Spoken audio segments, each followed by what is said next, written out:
У середині 7 століття між потужними Франкським королівством та Аварським каганатом існувала сильна держава на чолі із князем Само. Це була перша відома в історії слов'янська держава. Добрий день! Ви на каналі Олександр Петрик. Сьогодні я розповім про державу Само, першу слов'янську державу. А прямо зараз, дорогі друзі, поставте цьому відео лайк, а в коментарях під цим відео пишіть свої думки про державу Само.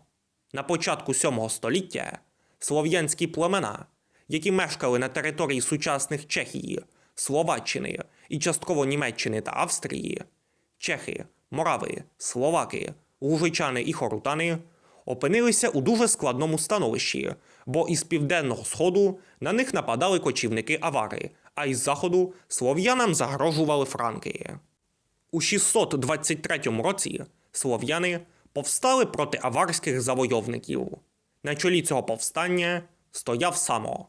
Біографія Само покрита темрявою, і досі серед науковців точаться суперечки щодо того, ким він був. Основним письмовим джерелом про Само і його державу є хроніка франкського літописця Фредегара. Фредегар писав, що Само був франкським купцем, який торгував у слов'ян і приєднався до слов'янського повстання проти аварів.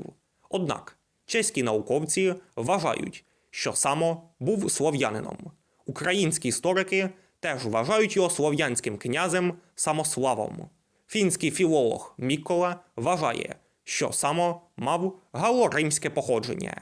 Також є теорія про те, що Само був євреєм. А ви, дорогі друзі, як ви думаєте, яке було походження у Само? Ким він був? Пишіть свої думки в коментарях. З історичних джерел відомо, що Само був язичником. Слов'яни на чолі із Само розгромили аварів і вигнали їх із своєї землі. Само створив власну державу, яка і відома як держава Само. Це історіографічна назва, яка виникла вже значно пізніше.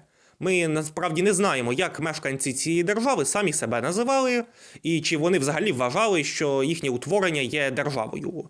На мою думку, держава Само не була державою у класичному розумінні цього слова, адже вона насправді була конфедерацією різних слов'янських племен і існувала лише завдяки авторитету Само і завдяки силі його війська.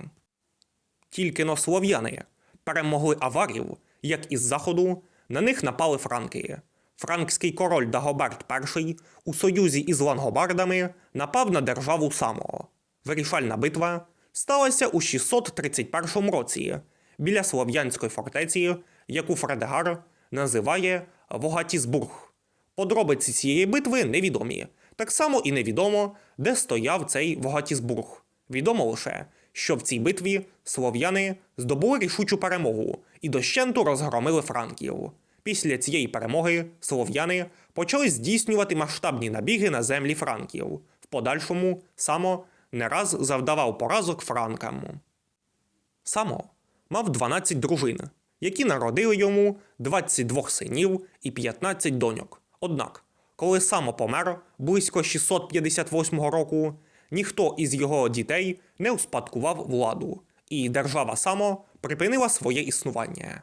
Держава Само вважається першою слов'янською державою, хоча, по суті, вона була перехідним етапом від племінного союзу до класичної держави. Само зміг на деякий час зупинити експансію франків на слов'янські землі, а також завдати поразки аварам. Дорогі друзі, ставте цьому відео лайк, пишіть коментарі, підписуйтесь на канал. До нових зустрічей!